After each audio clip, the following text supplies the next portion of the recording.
Just watching that over again breaks my heart. I really wanted that 4-piece final kill cam, but I just got that 3-piece. I was all amped up. I wasn't thinking straight. So when I saw that 4th guy, I panicked. I couldn't decide if I wanted to jump to the platform to my right or just jump to the tree in front of me. So I just ended up screwing up completely. So yeah, major choke there.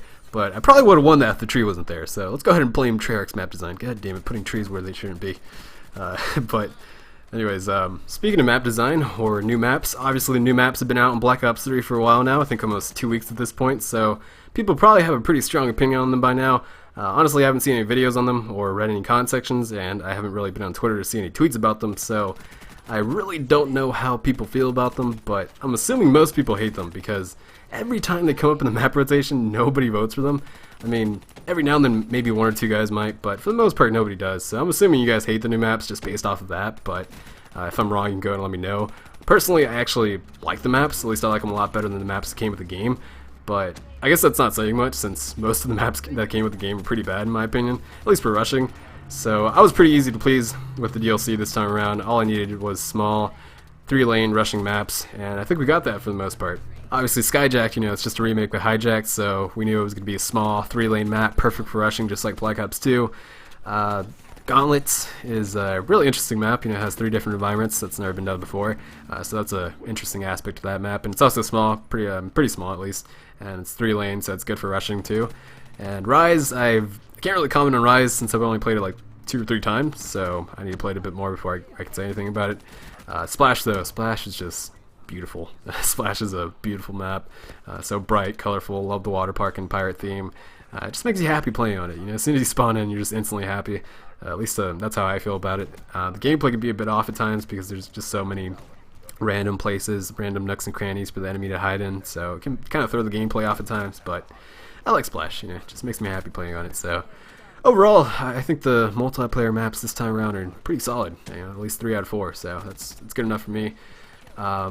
Really the best thing about the DLC pack though is definitely the zombies, and I know that's not really a surprise for most people since I think we all realize that zombies is the main attraction of Treyarch DLC. That's the main reason people buy it.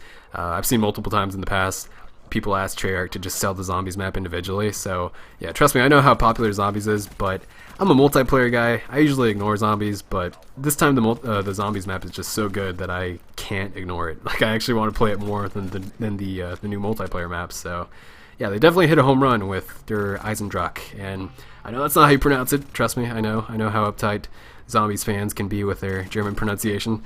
I remember back in World at War when commentators used to say the Wonder Waffle, and like half the comment section would always be in an uproar and just try to correct him and say, it's not the Wonder Waffle, it's the Wunderwaffe, so yeah, I know I pronounced that incorrectly, but it's just easier to say, so let's just go ahead and leave it at that. But anyways, yeah, overall I do like the map pack. I definitely recommend it to you PC and Xbox guys. I know you guys get it like a month late, which I know a lot of people complain about that, and yeah, it is overall bad, but it's not all bad. I mean, the PS4 players kind of act as guinea pigs for you guys, basically. We spend the money first and basically test out the maps, and it might make it easier for you guys to decide whether or not you want to spend the money on the map packs just based off our reactions to gameplay. So in a way, it's not all bad. But this guinea pig definitely recommends this map pack, but like I said earlier, I might be one of the only ones that likes it. I don't know. I might be crazy, so it might not be a good idea to listen to me. So really, it's just completely up to you. Just use your best judgment. Just decide on your own. It's up to you. But moving on to a more negative note, though. Unfortunately, the daddy gun, the daddy mode, has been nerfed. Poor old Vesper had a good run, but unfortunately had to come to an end.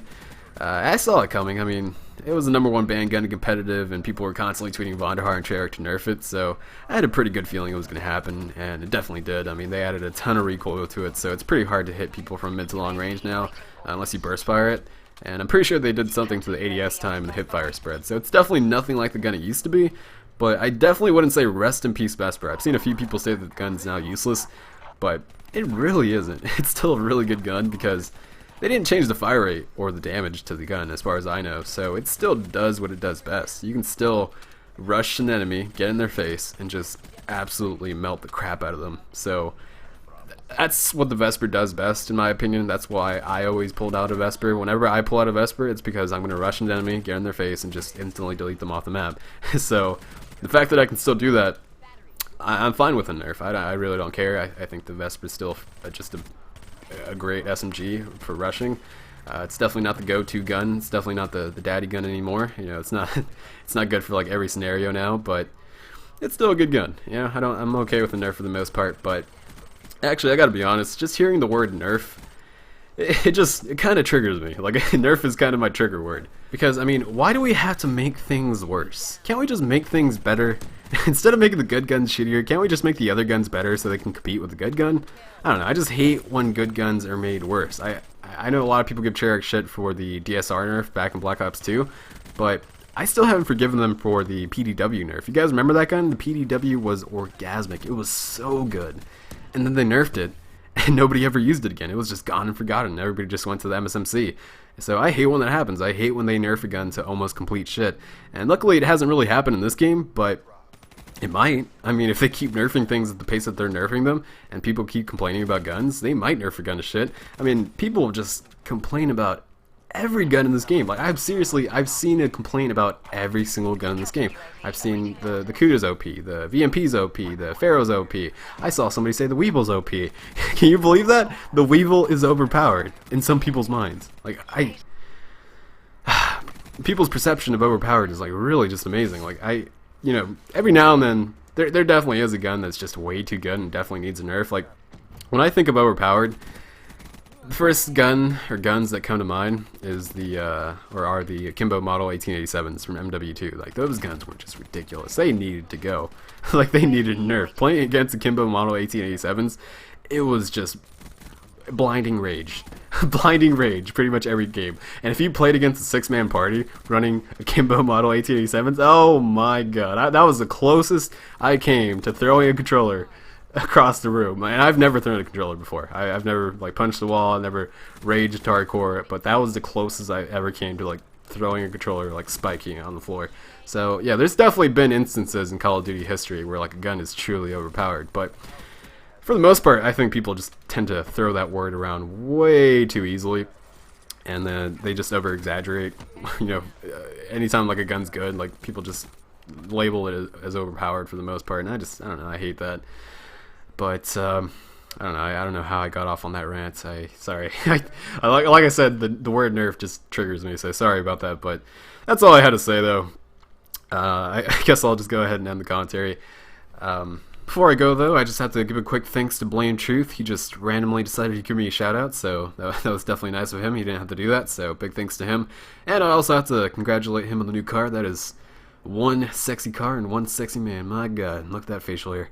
I wish I could grow facial hair, but all I can grow is a pedo stash, so yeah, hashtag cut for Ron. But anyways, that's all I had to say. Thanks for watching, and oh yeah, also, for any Blame Truth subs or new viewers, he did give you a warning that I'm pretty inactive. I'm kind of a scumbag.